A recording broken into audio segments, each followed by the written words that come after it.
할렐루야, 친구들 반갑습니다. 피곤하죠? 아침에 또 잠을 이기고 또 이렇게 교회로 와서 예배를 한번 드린다는 거 쉽지 않아요. 여러분 나이대에 한 번의 예배의 가치가 값으로 매길 수 없을 만큼 놀라운 가치예요. 왜냐하면 하나님께서 우리 친구들의 예배를 너무나도 기쁘게 받아주시거든요. 그게 안 보여서 믿기진 않겠지만 목사님은 확신하는 게 오늘 우리 친구들이 오늘 예배 가운데 드리는 이 모습을 가장 누가 관심 있게 보고 있느냐라고 우리가 질문한다면 하나님이십니다. 하나님께서 우리 친구들의 예배를 받아주시고 기뻐해 줄 믿습니다. 아멘. 오늘도 많은 친구들이 이렇게 또 함께 예배 드림으로 귀한 말씀을 우리가 읽었는데요. 오늘 말씀의 제목을 보니 우리가 어떤 생각이 들어요? 박해가 기쁨을 낳다라는 주제잖아요. 낳다라는 말은 우리가 사용할 때 여러분 다 누구 뱃속에서 태어났어요? 엄마 뱃속에서 태어났죠. 목사님도 마찬가지, 친구들도 마찬가지. 사람이라면 우리가 뱃속에서 태어나는 것이 일반적입니다. 그런데 오늘 기쁨을 낳았다라고 했죠. 어떤 것 때문에? 박해 때문에. 박해는 다른 말로 하면 고통인데 고통이 기쁨을 낳았다라는 좀 반대어를 쓰면서 우리에게 얘기해 주고 있는데, 비유로 하자면 엄마의 고통이 우리를 낳았다라고 얘기할 수 있어요. 엄마가 우리 친구들을 병원에서 이렇게 놓을 때에 얼마나 큰 고통을 가지고 여러분을 태어나게 했을까요? 요즘에는 나이가 많이 들어서 제왕절개 수술을 하기도 하지만 그래도 진통을 겪는단 말이에요. 그리고 출산의 고통은 여러분 사람이 느끼는 고통의 베스트 10 안에 들어가요. 네, 그 정도로 정말 말을 할 수 없을 정도로 잠깐이지만 혹은 몇 시간 이런 고통이지만 이런 고통이 있다라는 거예요. 그런데 출산하고 나서 그 엄마에게는 어때요? 고통 뒤에 너무나도 큰 기쁨이 있어요. 왜냐하면 우리 친구들이 이 땅에 짠 하고 태어났거든요. 그 기쁨을 오늘 박해가 기쁨을 낳았다라고 비유적으로 우리에게 얘기해주고 있는 거예요. 그래서 오늘 목사님하고 말씀을 좀 보면서 오늘 스토리를 이어가려고 합니다. 여러분 1절에 보시면 저번 주에 돌에 맞아서 돌아가신 선교사님, 집사님 이름이 있어요. 집사님. 세 글자로 뭐라고요? 스데반 집사님. 맞아요. 스데반 집사님이 돌아가시고 나서 이제 발장이 시작되고 있어요. 그런데 그 죽음을 받던 사람이 있었는데 사울이라는 사람이에요. 이 사울은 그가 죽임을 마땅히 여기는 자였어요. 아니 우리 친구들 마땅히 죽는 죽음이 있을까요? 죽는다는 거, 뭔가가 죽인다라는 거, 마땅히 죽는 그런 경우는 목사님은 없다고 좀 생각이 돼요. 생명은 정말 귀한 것이라고 느껴지거든요. 하루는 목사님이 길을 가다가 앞에 개미를 딱 땅을 보니까 발견했어요. 제가 이제 발을 딱 내리면 이 개미는 밟혀서 죽을 거예요. 근데 목사님이 개미를 피하다가 발목을 삐끗했어요. 그 정도로 목사님은 이 생명에 대해서 볼 때 아무리 개미지만 나 때문에 이 개미가 밟혀서 죽는다면 마음이 아플 것 같아요. 동식물과 우리 애완견 모든 것들이 생명이 사실은 하나님의 창조물이기 때문에 귀하다는 거예요. 목사님 길 가다가 길고양이가 차에 치여서 죽었어요. 아무도 그걸 만지려고 하지 않았어요. 목사님 그걸 보고 두 손으로 들고 화단에 흙을 파서 이렇게 묻어줬던 그런 기억들이 있는데요. 여러분 이렇듯이 생명은 마땅히 죽어야 될 것이 없어요. 특별히 우리가 하나님의 창조물, 창조 세계에서 귀하지 않는 것들이 없거든요. 그런데 이 사울은 그가 죽임을 당함을 마땅히 여기더라라고 했던 것은 그리스도인의 목숨을 마치 바퀴벌레 이하인 듯한 생각으로 이 사울은 인식을 하고 있다라는 거예요. 안 그러면 이런 말을 할 수가 없어요. 사람이라고 하면 아무리 나를 믿게 했던 원수라고 할지라도 그가 죽으면 마음이 편치 않는 거예요. 그게 사람이잖아요. 하지만 이 사울은, 그리스도인은 이 땅에 없어져야 될, 멸종당해야 될 바퀴벌레 같은 존재로 그가 지금 인식을 했다. 여러분, 사울은 로마 시민권자였어요. 그리고 학식이 풍부했어요. 그리고 돈도 많이 벌었던 사람이에요. 그럼에도 불구하고 그렇게 배우고 로마 시민권자다, 세상에 능력 있는 자다, 이렇게 일컬음을 받는 사람이 사람의 죽임을 마땅히 여기고 있다는 것을 1절에서 알려주고 있어요. 그리고 나서 어떤 일이 일어납니까? 예루살렘에 있는 큰 교회에 박해가 있어 사도 외에는 유대와 사마리아 모든 땅으로 흩어졌더라. 스데반이 죽고 나서 남아있는 무리들이 이제 흩어짐을 당하는 거예요. 이제 나도 여기 있으면 죽겠구나. 스데반처럼 복음을 전하다가 언제 돌에 맞을지 모르겠구나. 도망가자. 살아야 될 거 아니야. 하면서 흩어졌던 모습을 볼 수 있어요.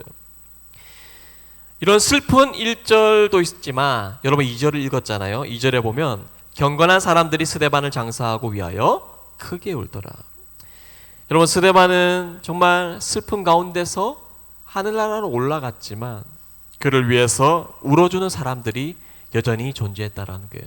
우리 예수 그리스도가 십자가에 돌아가시고 나서, 장사되시고 나서 슬퍼했었던 무리들이 있었거든요. 그래서 이 스데반의 죽음이 결코 헛되지 않았구나. 이 스데반의 죽음이 슬픔으로 끝나지 않았구나.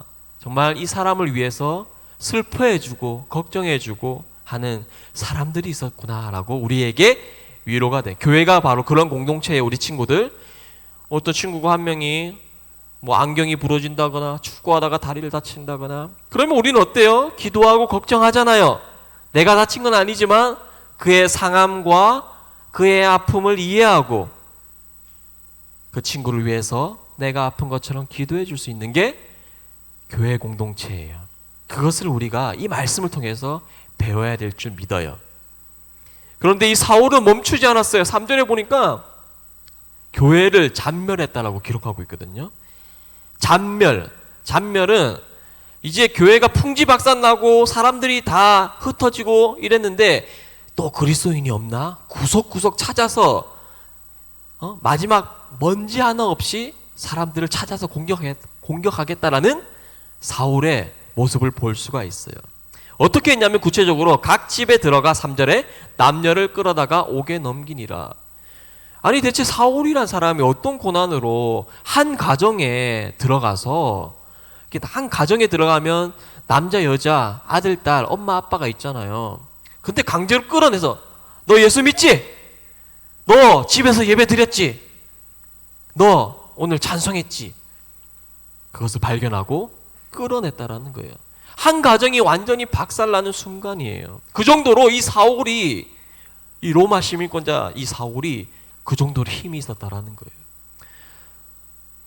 이때 이 가정이 무너질 때 이 사람들이 얼마나 많이 슬플까요? 나는 예수님을 위해서 집에서 예배드리고 찬양했는데 이것으로 인해서 내가 끌려나가고 감옥에 갇히고 또 거기에서 생활을 해야 되는 이 현실 가운데서 정말 많이 이 가정이 아픔이 느껴지는 것 같아요. 이 사울은 그냥 옥에 넘긴 것이 아니라 집에 들어가서 남녀를 끌어내고 옥에 넘길 때에 그에 상응하는 대가도 받았을 거예요. 그렇죠? 뭔가 사울 입장에서는 그거를 한 거잖아요. 뭔가 좀 보여줄 수 있는, 자기가 보여줄 수 있는 것을 했고 그것을 통해서 이익을 취할 수 있는 일이 되었다라는 거예요. 이걸 볼 때 이제 교회는 끝났구나. 이제 복음 전하면 안 돼. 큰일 났다. 숨어서 예배 드린데도 잡히고 집에서 조용히 찬송 부르는데도 찾아와서 끌어내고,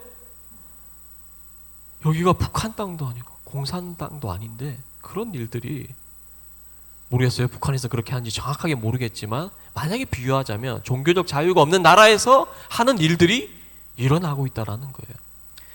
그러면 이 교회는 사라지는 게 맞아요, 이론적으로는. 그런데 4절에서는 어떤 일이 일어났습니까? 그 흩어진 사람들이 두루 다니며 복음의 말씀을 전할세.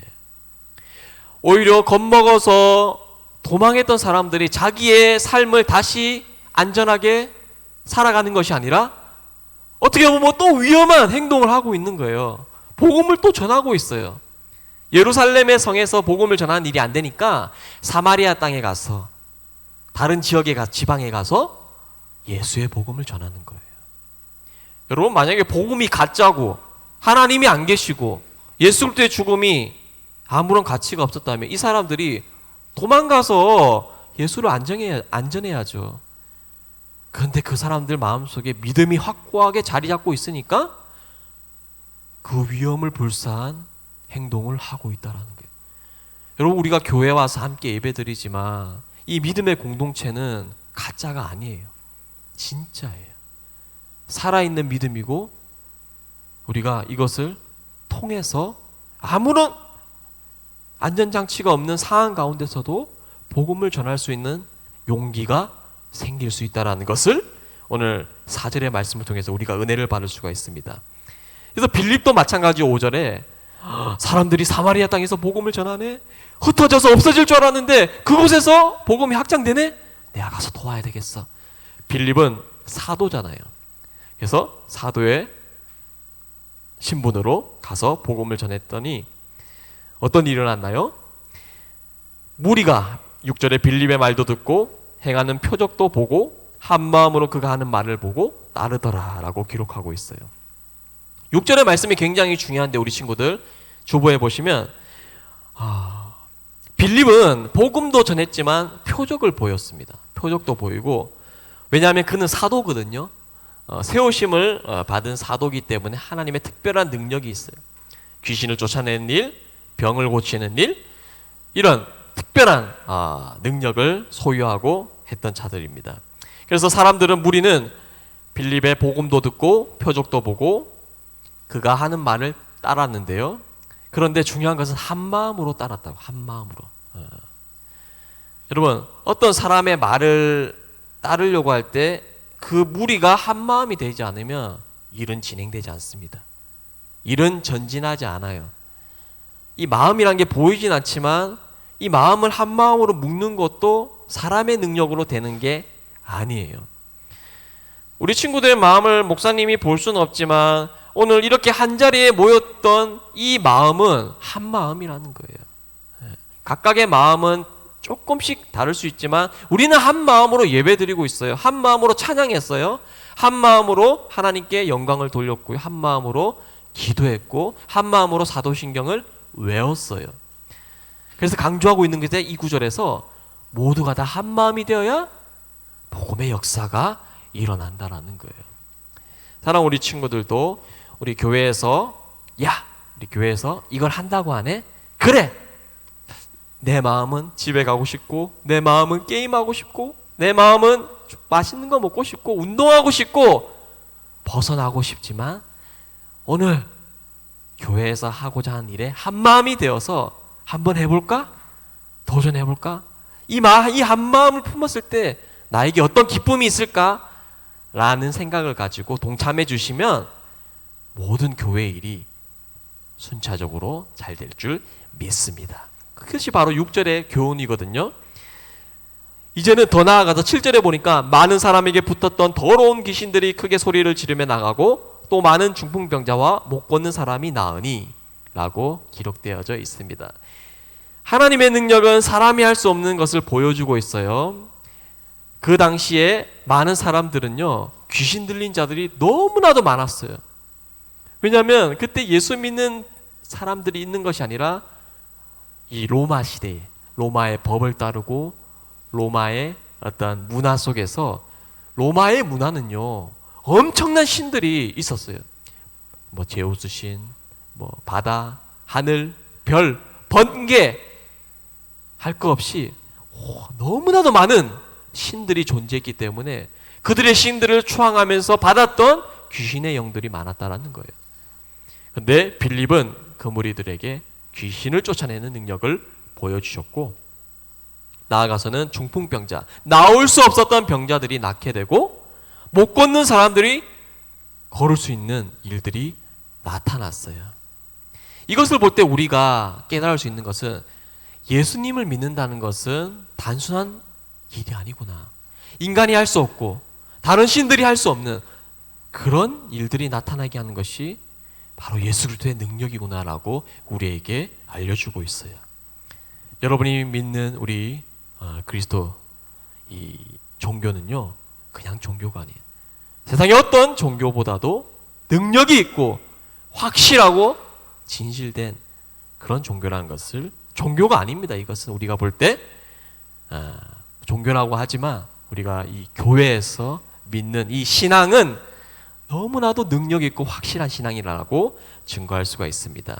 그래서 8절에 이렇게 귀결합니다. 그 성에 큰 기쁨이 있더라.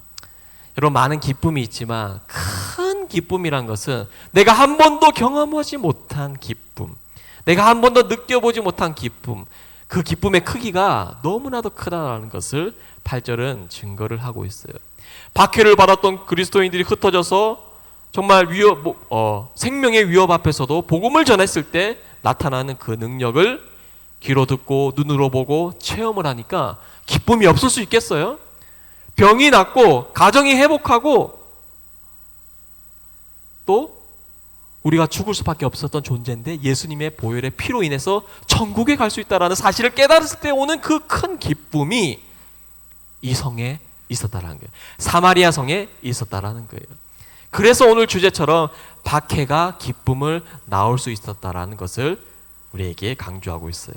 사랑하는 우리 친구들, 살아가다 보면 기쁨만 있겠습니까? 이런 고통과 박해와 또 질병과 또 여러 가지 여러분 가정에서 일어나는 불화와 또 학업에서 오는 스트레스와 어려운 환경들이 있지만 그 환경만 보지 마시고 이것을 통해서 하나님이 나에게 어떤 큰 기쁨을 주시려나 라는 그런 기대함도 있으시면 여러분 그 박해도 기쁨으로 변화될 수 있다는 것을 알려주는 본문입니다. 오늘 이 본문을 통해서 하나님께서는 그 고통, 박해도 하나님이 허락하셨구나. 복음 확장을 위해서 하나님이 사람을 세우고 어려운 환경에 놓이게 했구나. 우리의 인간적인 생각으로는 이해할 수 없는 어려운 환경이지만 하나님의 방법은 우리의 생각을 초월하는 일이었구나라는 교훈을 얻게 됩니다. 그래서 우리 친구들 또 한 주간을 살아갈 텐데 혹시 어려움을 당하는 우리 친구들이 있나요? 고민이 많은 우리 친구들이 있나요?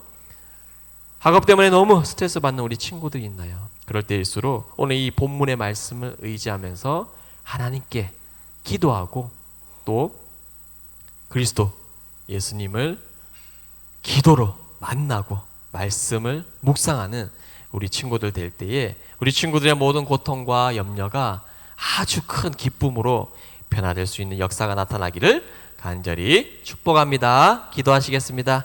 하나님 아버지 감사해요. 오늘 박해가 기쁨을 나타내는 주제를 통해서 사도행전 8장의 말씀을 배웠어요. 하나님 생명이 너무나도 소중한데 스데반은 그 소중한 생명을 주님의 복음을 증거하는 데 있어서 자신의 생명을 내려놓음으로써 복음이 확장되고 증거한 일들이 나타났습니다. 하나님 우리가 교회 공동체로서 오늘 스데반을 장사하고 울었던 경건한 사람들이 있었던 것처럼 하나님 우리 친구들이 어려운 일들을 당할 때 서로가 그 소식을 듣고 염려해주고 걱정해주고 들어주고 위로하고 함께 아파할 수 있는 믿음의 무리가 될 수 있도록 역사해 주시고 또 우리 생각 가운데 하나 되기 못하는 한 마음으로 나아가지 못하게 하는 일들을 만날 때 하나님 그 마음들을 제어해 주시고 오늘 빌립이 행했던 그런 복음과 표적을 통해서 우리가 이제 한 마음으로 교회 일을 해 나갈 때에 우리 자신의 개인의 일들을 생각들을 내려놓고 교회 공동체를 통해서 하고자 하는 일들을 순종하는 마음으로 아름답게 만들어 나갈 수 있는 우리 친구들의 삶 될 수 있도록 주님 축복해 주세요. 우리 제일영광교회 모든 중고등부 가정 친구들의 가정을 돌봐주시고 복음이 확장되게 도와주시고 아버지 스마트폰 또 동영상 이런 것들이 우리 친구들 가정을 지배하는 것이 아니라 아버지의 말씀과 찬양과 기도가 풍성하게 넘쳐날 수 있는 우리 친구들 가정 될 수 있도록 축복해 주세요. 하나님 감사드리오며 예수님의 이름으로 간절히 기도드립니다. 아멘. 하나님께 감사 봉헌 찬양 봉헌 예물 드리도록 하겠습니다.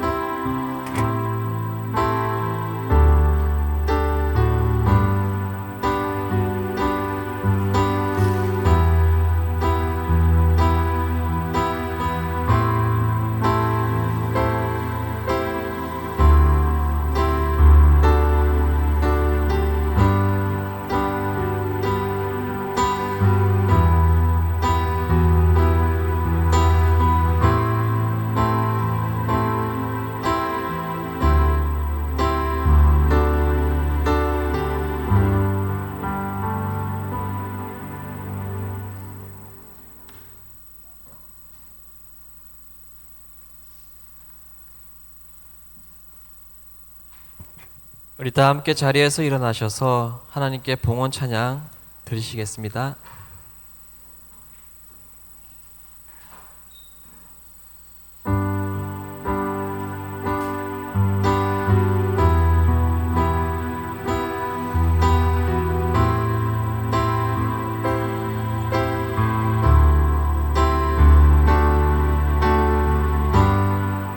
께서 당신을 통해 메마른 땅에 샘물 나게 하시기를 가난한 영혼 목마른 영혼 당신을 통해 주 사랑하기 원하는 사랑의 아버지 하나님 은혜와 사랑 감사합니다. 올해 또 중반을 지나고 있는 우리 중고등부 예배 가운데 임하여 주셔서 오늘 말씀 가운데 은혜를 주시니 더욱더 감사를 드립니다. 사랑의 아버지 하나님, 우리 친구들이 주님 앞에 나올 때에 빈손으로 나오지 아니하고 지난 한 주간을 지켜주신 감사의 의미로 감사의 예물과 또 선교의 예물 또 아름다운 제목으로 드려진 이 예물을 하나님께서 흠량하여 주시옵소서. 드려진 손길마다 하나님께서 함께하여 주시고 앞으로 더욱더 주님께 드려질 것이 더 많은 축복으로 하나님 인도하여 주시옵소서.